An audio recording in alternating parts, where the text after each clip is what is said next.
Prinsip yang ketiga, yaitu menguasai pembacaan ayat-ayat gharibah di dalam Al-Quran. Yang pertama, menguasai pembacaan huruf-huruf muqatta'ah, atau sering disebut pula sebagai mafatihus suwar, karena fungsinya sebagai pembuka dari setiap surat.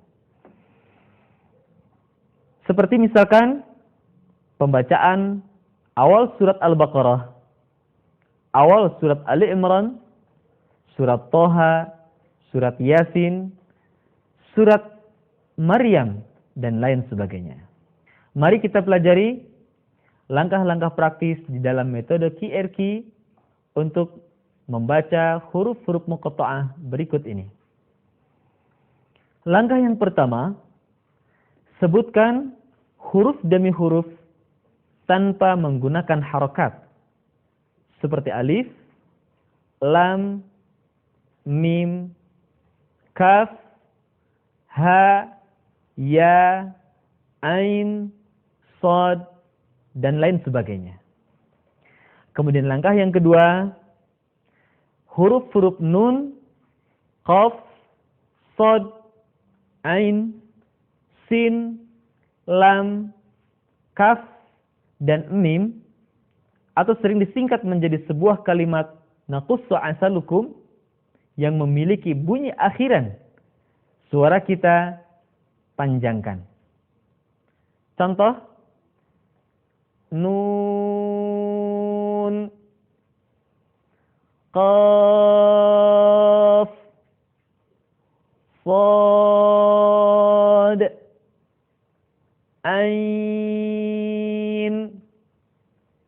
sin, dan lain sebagainya. Sementara huruf-huruf ha, ya, to, ha, ro yang tidak memiliki bunyi akhiran, suara kita cukup diayun. Contoh, ha, ya, to, ha, ro. Kemudian langkah yang ketiga, huruf-huruf yang terakhir pada nun, qaf, sod, ain, sin, lam, kaf, dan mim, kita ucapkan sesuai dengan karakter huruf yang dimilikinya. Seperti qalqalah, gunnah, dan lain sebagainya. Mari kita latih bersama contoh-contoh berikut ini. Bismillahirrahmanirrahim. Alif lam mim. Dzalikal kitabu la raiba fihi hudan lil muttaqin. Bismillahirrahmanirrahim. Yasin wal Qur'anil Hakim. Bismillahirrahmanirrahim. Kaf, ha, ya, ain, sad. Zikru rahmati rabbika abdahu Zakariya. Bismillahirrahmanirrahim. Hamim, ain, sin, qaf. Kadzalika yuhi ilaika wa ilal ladzina min qablika Allahul azizul hakim. Demikian pembacaan huruf-huruf muqatta'ah. Yang kedua, hamzah wasal. yaitu hamzah yang harus dibaca ketika berada di awal kalimat. Perhatikan langkah praktis berikut ini, bagaimana membaca hamzah wasal di awal kalimat. Yang pertama, hamzah wasal dibaca dengan harokat a manakala diikuti oleh huruf lam. Contohnya, Alhamdulillah, Ar-Rahman, At-Taghabun. Kemudian yang kedua, hamzah wasal dibaca u. Kalau tidak diikuti lam, kemudian kita mendapatkan harokat hidup yang pertama pun bunyinya u. Contoh, Ud'u ila sabili rabbik, usluk.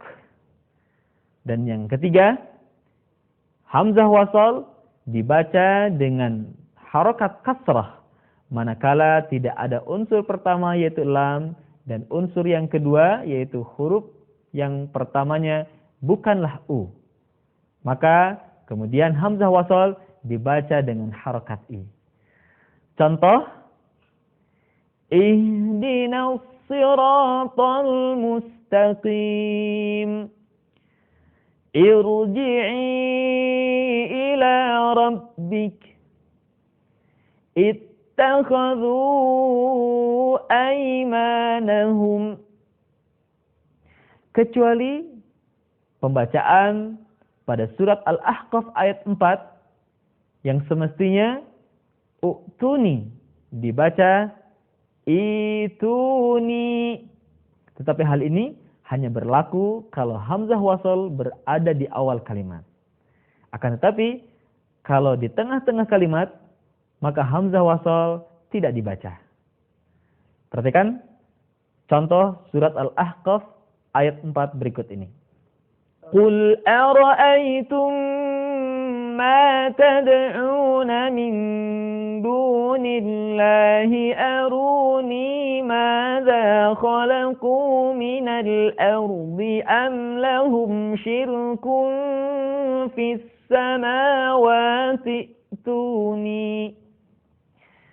ituni bikitabim min qabli hadha aw atharatin min ilmin in kuntum sadiqin.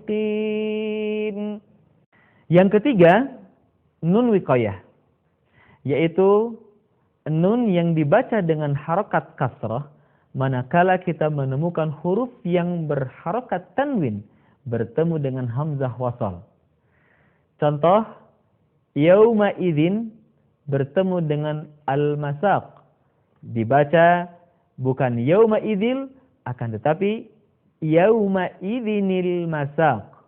Atau kalau kita perhatikan di dalam surat Al-Ikhlas, Qul huwallahu ahad diakhiri dengan harokat tanwin, ahadun, bertemu dengan lafaz Allah yang diawali dengan hamzah wasal.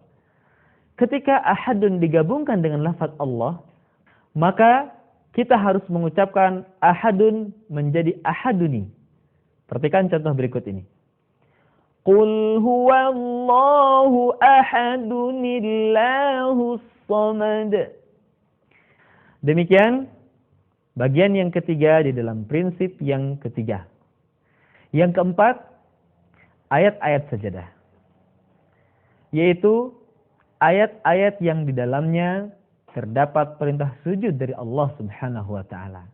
Oleh karena itu, kalau kita mendengarkannya atau membaca ayat-ayat sajadah, baik di dalam salat ataupun di luar salat, disunnahkan untuk bersujud terlebih dahulu.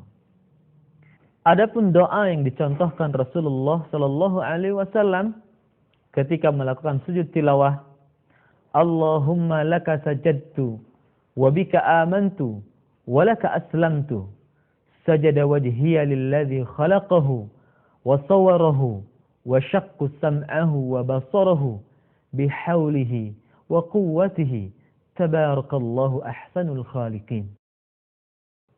Demikian ayat sajadah. Selanjutnya yang kelima, pembacaan ayat-ayat saktah di dalam Al-Quran. Saktah adalah berhenti sejenak tanpa bernafas selama 2 harokat ketika kita membaca Al-Quran. Saktah terdapat di dalam 4 surat di dalam Al-Quran. Yang pertama, surat Al-Kahfi, akhir ayat pertama ketika memasuki ayat kedua. Yang kedua, surat Yasin ayat 52. Yang ketiga, surat Al-Qiyamah ayat 27. Dan yang terakhir, surat Al-Mutaffifin ayat ke-14. Perhatikan contoh saktah berikut ini. Walam yaj'al lahu 'iwaja qayyima. Surat Yasin ayat 52. Ya wailana man ba'athana min marqadina. Hadza ma wa'ada ar-Rahman. Surat Al-Qiyamah ayat 27. Wa qila man raqa. Dan terakhir surat Al-Mutaffifin ayat ke-14. Kalla bal rana ala qulubihim. Demikian 4 surat di dalam Al-Quran yang di dalamnya perlu kita saktah. Sekali lagi, saktah berhenti sejenak ketika kita membaca Al-Quran tanpa bernafas selama 2 harakat. Selanjutnya, yang keenam adalah imalah. Imalah adalah membaca huruf yang berharokat fathah dimiringkan ke kasrah. Hal ini terdapat di dalam surat Hud ayat ke-41. Pada kalimat Bismillahirrahmanirrahim dibaca miring menjadi Bismillahirrahmanirrahim. Perhatikan contoh berikut ini. Wa qala rukabu fiha bismillahi majriha wa mursaha. Demikian contoh imalah yang terdapat di dalam surat Hud ayat ke-41. Mari kita lanjutkan pada bagian berikutnya, yaitu Ishmam pada surat Yusuf ayat ke-11. Ishmam adalah menampakkan dhammah terbuang dengan isyarat bibir ketika kita mengucapkan la ta'manna ala Yusuf. Perhatikan contoh Ishmam berikut ini. Qalu ya abana ma laka la ta'manna ala Yusuf. Demikian contoh Ishmam ketika kita mengucapkan surat Yusuf ayat ke-11. Selanjutnya kita akan membahas tashil yang berada di dalam surat Fussilat ayat ke-44. Tashil adalah membaca hamzah yang kedua dengan suara yang ringan. Perhatikan pembacaan tashil di surat Fussilat ayat ke-44 berikut ini. Walau ja'alnahu Qur'anan a'jamiyyan laqalu laula fussilat ayatuh a'jamiyyun wa 'arabiy. Perhatikan kalimat a'jamiyyun dalam Al-Qur'an tidak dibaca a'jamiyyun melainkan a'jamiyyu wa 'arabi. Sekali lagi, perhatikan contoh tashil di dalam surat Fussilat ayat 44 berikut ini. Walau ja'alnahu Qur'anan a'jamiyyan laqalu laula fussilat ayatuh a'jamiyyun wa arabi. Selanjutnya kita beralih kepada nakal yang terdapat di dalam surat Al-Hujurat ayat ke-11. Nakal adalah memindahkan harokat hamzah ke dalam huruf sukun sebelumnya. Perhatikan contoh berikut ini. Bi'sal ismul fusuqu ba'dal iman. Kalimat bi'sal ismul fusuqu berasal dari kata bi'sal ismu. Akan tetapi harokat hamzah pada kata al-ismu dipindahkan ke huruf sukun sebelumnya sehingga kalimat tersebut berubah menjadi bi'salismul fusuqu ba'dal iman. Kaum muslimin yang berbahagia, bagian yang terakhir dari prinsip yang ketiga adalah waqaf wal ibtidah. Waqaf adalah berhenti ketika kita membaca Al-Quran, sementara ibtidah adalah memulai kembali setelah kita berhenti ketika kita membaca Al-Quran. Berikut kami sampaikan bagaimana langkah-langkah praktis kita berwakaf dan beribtidah ketika kita membaca Al-Quran. Langkah pertama, senantiasa berwakaf di akhir ayat dan melanjutkan ayat berikutnya tanpa mengulang terlebih dahulu. Contoh, wal asr innal insana lafi khusr illa alladhina amanu wa 'amilus salihati wa tawasaw bil haqqi wa tawasaw bis sabr. Itu langkah pertama di dalam berwakaf. Langkah kedua, kalau kita menemukan ayat yang panjang, maka ikuti saja tanda-tanda wakaf yang telah dituliskan oleh para ulama qiraah. Berhenti di tanda wakaf, maka cara beribtidah atau memulai kembali tanpa harus mengulang terlebih dahulu.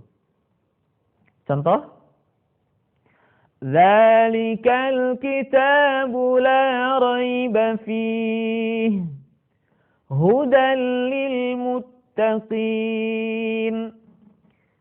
Seluruh tanda wakaf dalam Al-Quran diperbolehkan berhenti tanpa harus mengulang terlebih dahulu, kecuali satu tanda, yaitu lam alif yang berarti mamnu'u lil waqfi, yaitu dilarang berhenti. Kemudian langkah yang ketiga, ketika kita menemukan ayat yang panjang, kemudian kita juga tidak menemukan ada tanda-tanda wakaf di dalamnya, maka kita berhenti di akhir nafas yang kita miliki. Contoh, Jannatun tajri min tahtihal anhar. Kita berhenti di sini, bukan akhir ayat. Dan tidak ada juga terdapat di dalamnya tanda wakaf. Kita berhenti dengan satu alasan, nafas kita habis.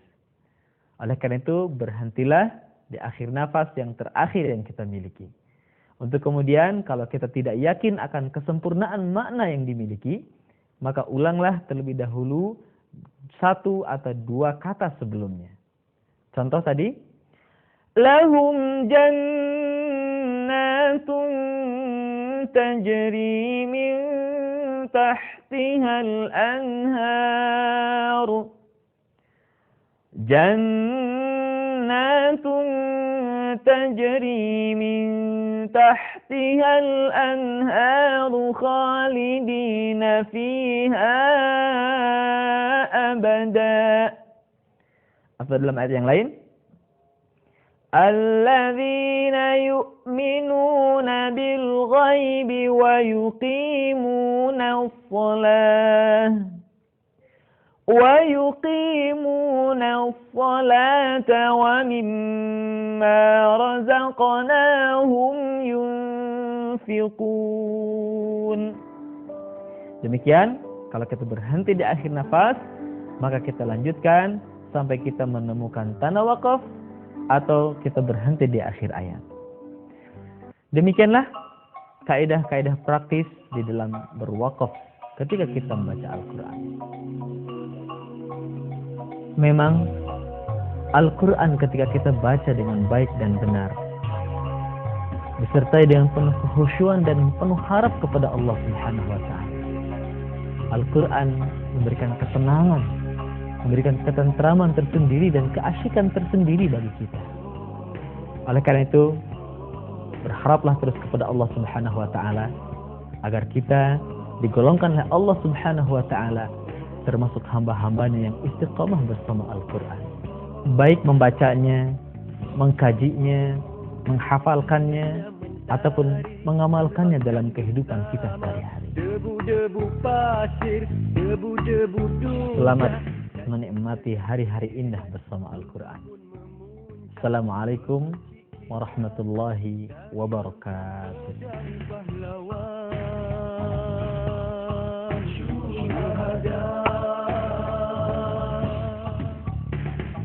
Amarah memuncak dalam dada Khalid dan Abu Sufyan, dibayangi syaitan dan sekelip mata